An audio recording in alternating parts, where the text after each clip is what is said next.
ఇదంతా నా వల్లే జరిగింది. కళ్ళు మూసినా తెరిచిన చంద్రికనే కనిపిస్తుంది. Download and subscribe to ETV Win.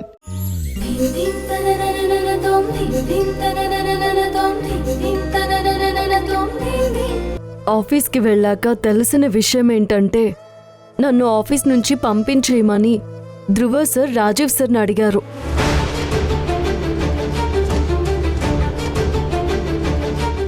అందుకు రాజీవ్ సార్ ఒప్పుకోలేదని గ్రీష్మని ఇంటికి తీసుకొచ్చారు.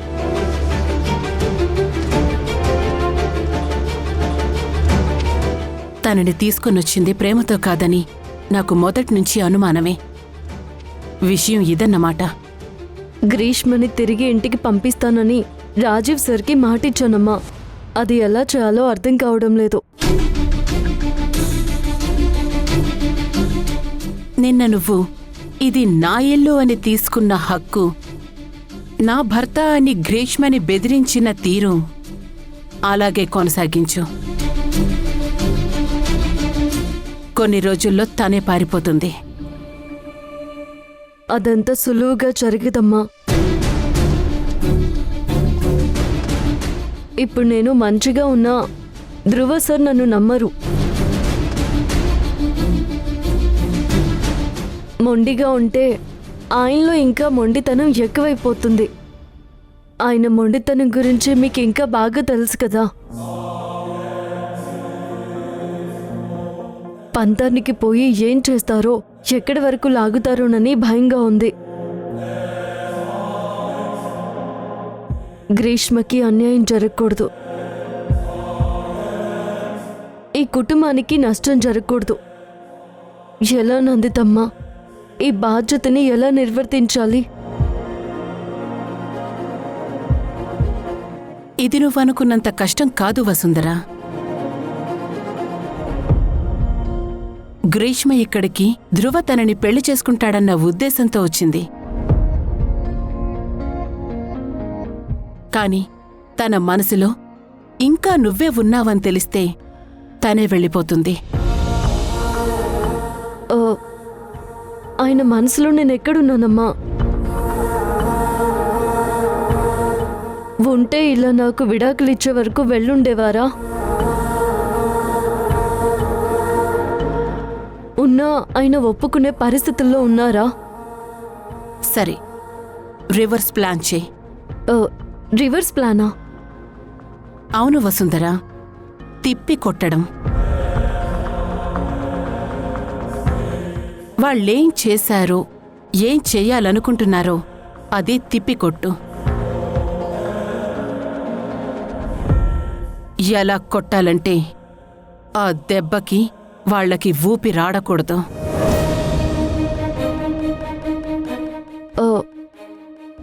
ఎలా నందితమ్మా? వాళ్ళు ధ్రువని ఎలా నమ్మించారో నువ్వు అదే చెయ్యి వసుంధరా. అంటే నీ మీద లేని అనుమానాల్ని సృష్టించి ఉన్న ప్రేమని ఎలా చంపారో నువ్వు కూడా దాచిన ప్రేమని చూపించి వాళ్లకి మీరు విడిపోరు అనే కొత్త అనుమానాల్ని కలిగించు. అన్ని సమయాల్లో మనం కరెక్ట్గానే వెళ్లాల్సిన అవసరం లేదు. వాలిని చంపేటప్పుడు రాముడు వెనక్కు నుంచే బాణం వేశాడు. కురుక్షేత్ర యుద్ధంలో కృష్ణుడు ధర్మరాజు చేత అశ్వత్థామని నమ్మించడానికి అబద్ధాన్ని ఆశ్రయించక తప్పలేదు.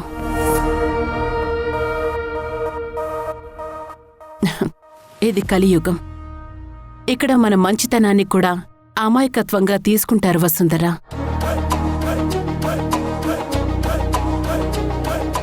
ముల్లుని ముల్లుతోనే తీయాలి. అర్థమైందా? అర్థమైంది నందితమ్మా, బాగా అర్థమైంది. వాళ్ళ ఆటల్ని ఎలా తిప్పికొట్టాలో అర్థమైంది. రాజీవ్ సార్ కోసం ఒక మెట్టు దిగైనా గ్రీష్మని ఇంటికి ఎలా వచ్చిందో అలాగే వెనక్కి పంపిస్తాను.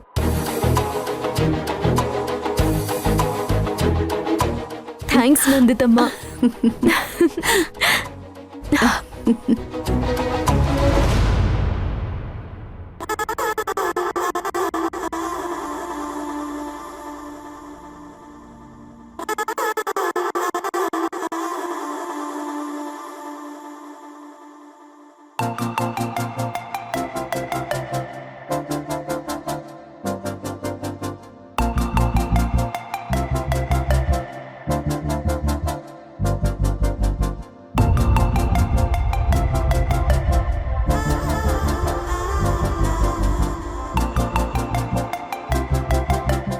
సార్, ఇంకేమైనా ఆర్డర్ చేస్తారా?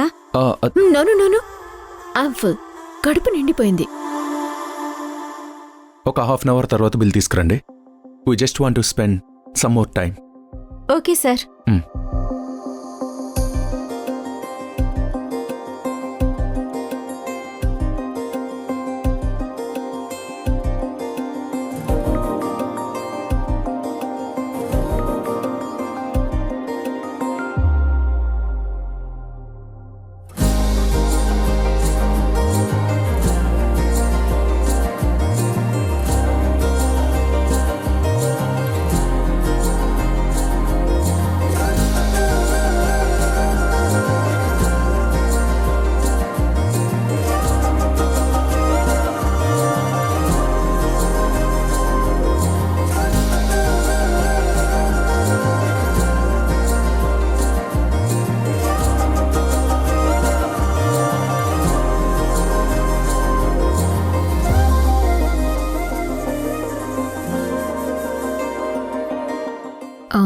ధ్రువ,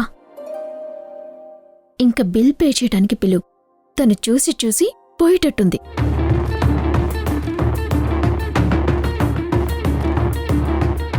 ఎక్స్క్యూజ్ మీ.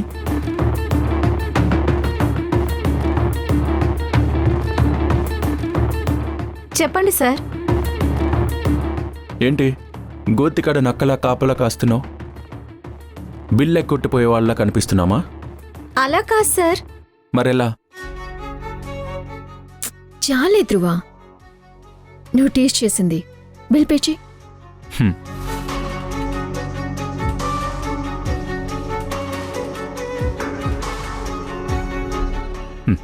ఇదిగో కార్డ్. బిల్ ఎంత అయిందో నీ టిప్ కూడా అంత అమౌంట్ తీసుకో. సార్, నువ్వు విన్నది నిజమే. ధ్రువ, మన ఫస్ట్ లంచ్ డేట్ మనం మర్చిపోయినా తను మర్చిపోకూడదు. ఎంత బిల్ చేశామో అంత టిప్ ఇచ్చారని తను గుర్తుపెట్టుకోవాలి. That's fine.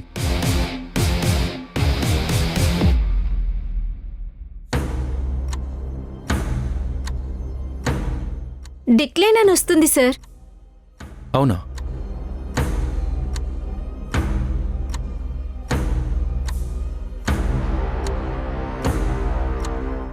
ఇది ట్రై చేయండి.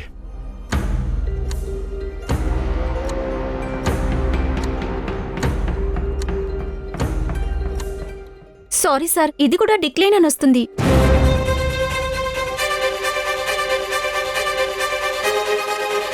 ఇది ట్రై చేయండి.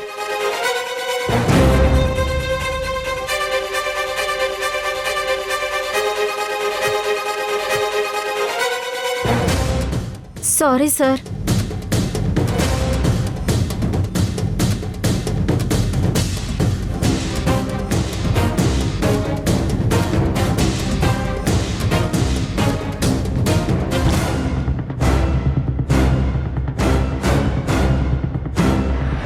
సార్ చెప్పండి సార్. మేనేజర్, మన బ్యాంక్ అకౌంట్స్లో ఏదైనా ప్రాబ్లం ఉందా? నా కార్డ్స్ అన్నీ డిక్లైన్ అవుతున్నాయి. Sir, sorry to say this sir. Me cards అన్నీ మేడం బ్లాక్ చేయించారు. బ్లాక్ చేయించిందా? ఎప్పుడు? ఇప్పుడే సార్.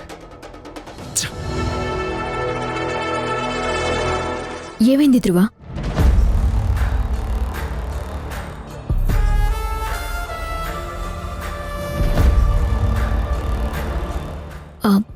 మేము నిన్ను పిలుస్తాము. ఒక 2 minutes వెయిట్ చేయండి. అలాగే మేడం. ఏమైంది ధ్రువ? అమ్మా, నా కార్డ్స్ అన్నీ బ్లాక్ చేయించింది. ఇంత వర్స్ట్గా బిహేవ్ చేస్తారని నేను ఎక్స్పెక్ట్ చేయలేదు.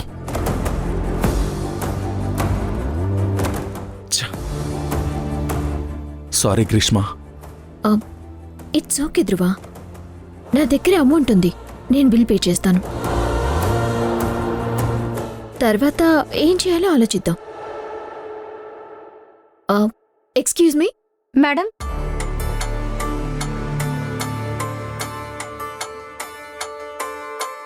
ఎంత? 3000. Thank you madam.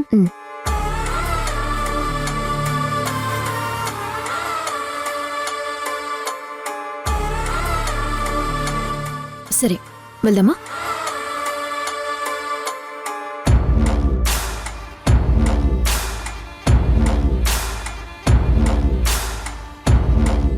అమ్మా అమ్మా అమ్మా,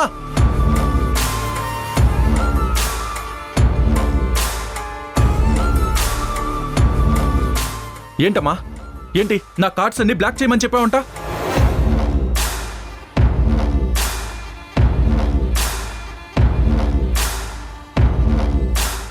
కేవలం చెప్పలేదు, దగ్గరుండి బ్లాక్ చేయించాను.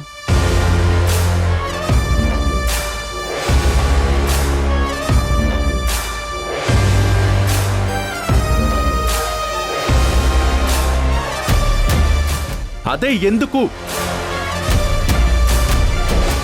నువ్వు తీసుకొచ్చిన వాళ్ళందరినీ తేరగా కూర్చోపెట్టుకుని మేపడానికి నేనేమీ సత్రం నడపడం లేదు.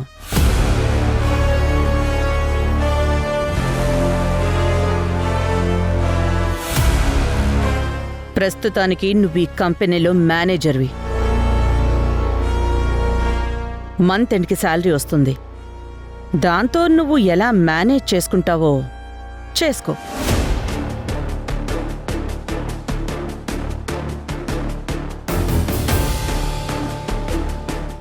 ఇదంతా నువ్వు కావాలనే చేస్తున్నావో నాకు అర్థం అవుతుంది. సరే అలాగే కానీ నేను నీ వేలోకే వచ్చి మాట్లాడతాను.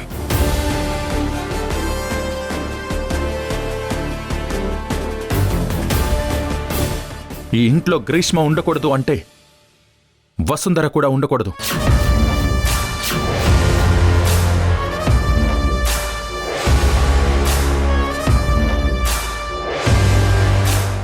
అది చెప్పడానికి నువ్వెవరు?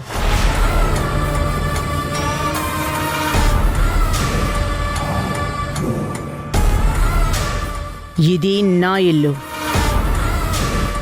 ఇక్కడ ఎవరుండాలి ఎవరు ఉండకూడదు అని డిసైడ్ చేసే హక్కు నాకు మాత్రమే ఉంది.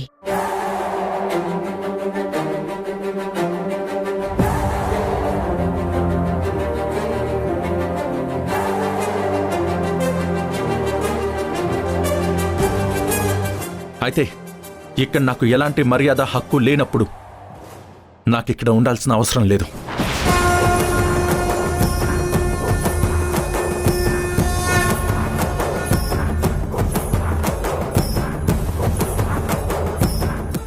ఏం చెప్పాలనుకుంటున్నావు?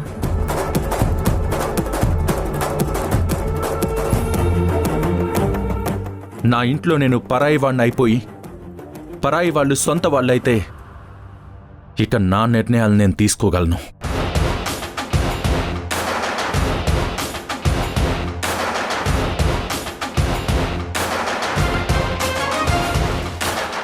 ఏం చేస్తావు? నాకు రావాల్సిన ఆస్తి నాకివ్వమ్మా.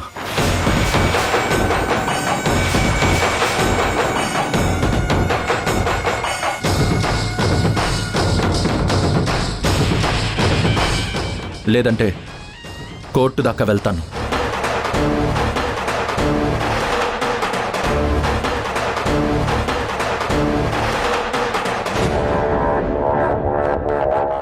ధ్రువ, పంతానికి వస్తే నేను నీకు అమ్మనని మర్చిపోతున్నట్టున్నావు.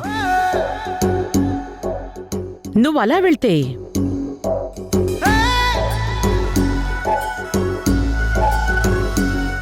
చెప్పమ్మా, ఆగిపోయావే? ముందు నా పొజిషన్లో నుంచి నన్ను తీయించింది, ఇప్పుడు నా ఇంట్లో నన్నే పరాయి వాణ్ణి చేసి నిలబెట్టింది.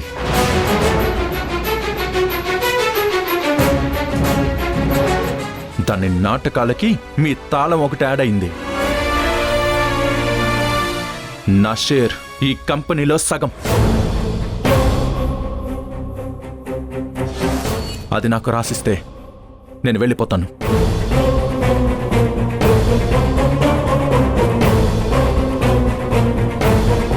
నేనేం చేయగలనో మీకు తెలియాలి కదమ్మా.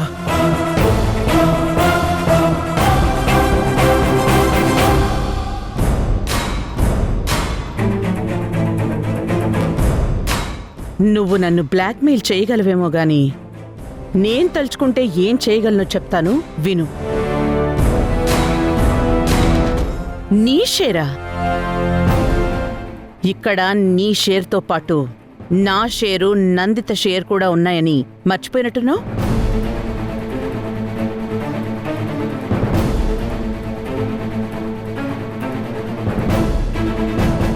నువ్వు ఆస్తి కోసం కోర్టును ఆశ్రయించిన మరుక్షణం నా వాటా, నందిత వాటా కూడా వసుంధరకే రాసిస్తాను.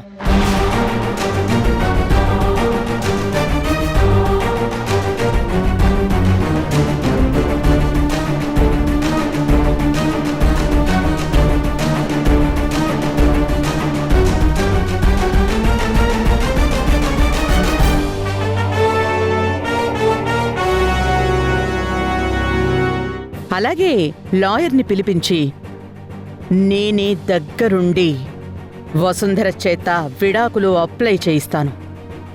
నువ్వు తీసుకెళ్లిన వాటాలో సగం వాటా భరణం కిందిప్పిస్తాను.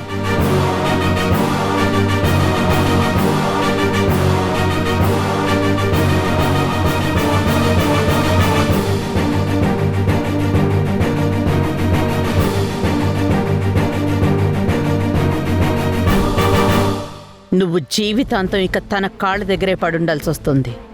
ఇది జరిగేది.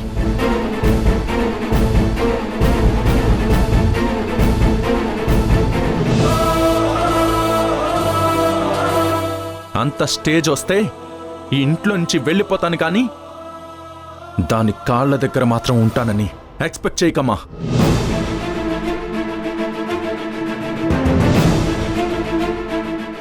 నీ నుంచి ఎక్స్పెక్ట్ చేయడం నేనెప్పుడో మానేశాను ధ్రువ.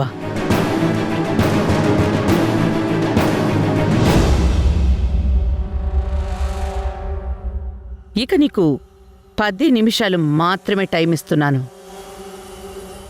నీ లగేజ్ తీసుకుని వెళ్ళిపో.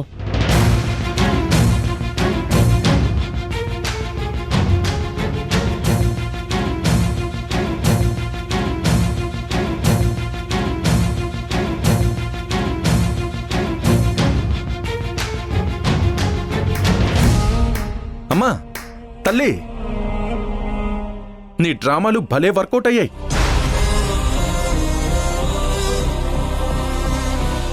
కంగ్రాచులేషన్స్. ఇవ్వు, కంగ్రాచులేషన్స్.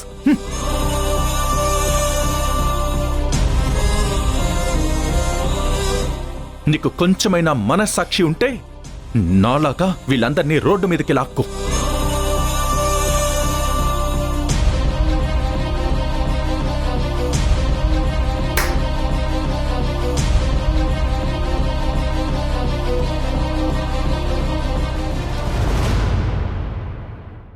వీడి వాటల్లో నుండి కూడా దానికి సగం వెళ్ళిపోతే ఇక నాకేం మిగులుతుంది?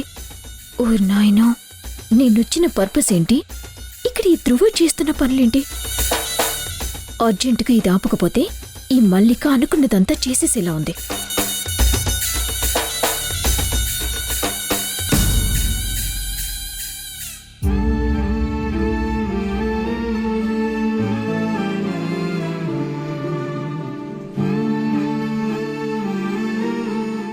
మేడం,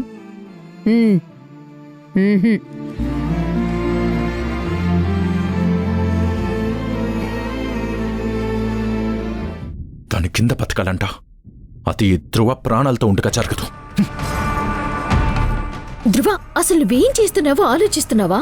వాళ్ళలా మాట్లాడుతుంటే చేతగాని వాళ్ళ చూస్తూ నిలబడాలా? అయ్యో ధ్రువ, ఇలా ఆవేశంతో నిర్ణయాలు తీసుకోకు. కొంచెం కోపం తగ్గించుకొని ఆలోచించు. ఆ వసుంధర చాలా తెలివిగా పావులు కదుపుతోంది. దాని టార్గెటే ఇక్కడ వాటా తీసుకొని ఆ కార్తిక్ గాడితో సుఖంగా ఉండటం.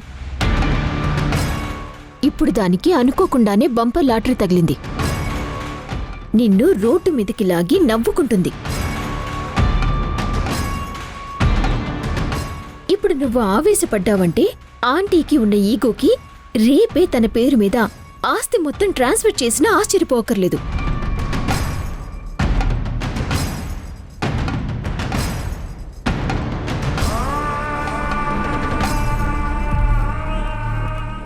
ఎక్కడ నెగ్గాలో కాదు, ఎక్కడ తగ్గాలో అక్కడ తగ్గితేనే మనం అనుకున్నవి జరుగుతాయి. ప్రస్తుతానికి ఓపిక పట్టు ధ్రువ. నిదానంగా వసుంధరకి ఎలా చెక్ పెట్టాలో ఆలోచిద్దాం.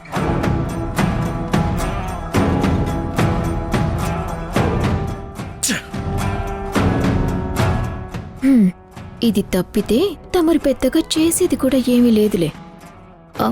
స్థిమితంగా ఆలోచించు ధ్రువ. అసలు ఇప్పుడు మనం ఎక్కడికి వెళ్తాం చెప్పు? ఎక్కడుంటాం? ఈ నిమిషం ఆవేశంలో డెసిషన్ తీసుకుంటే తర్వాత నువ్వు తిరిగి రావాలంటే నీకు 100 కండిషన్స్ పెడతారు. అందులో మొదటిది వసుంధరకి విడాకులు ఇవ్వకూడదు అని. అప్పుడు నీ దగ్గర ఆప్షన్ ఉండదు. అందుకే ధ్రువ, ఇక్కడే ఉండు. ఇక్కడే ఉండి ఫైట్ చెయ్యి. ఏం జరుగుతుందో తేల్చుకుందాం.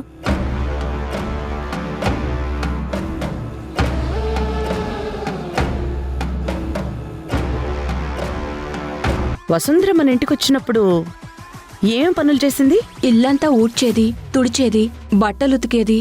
గ్రీష్మ చేత కూడా ఆ పనులే చేయించండి.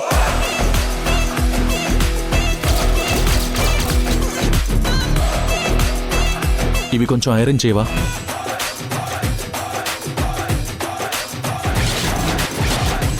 ధ్రువ సార్, ఇప్పుడు మీరు మా అందరికీ సినిమా చూపించబోతున్నారు.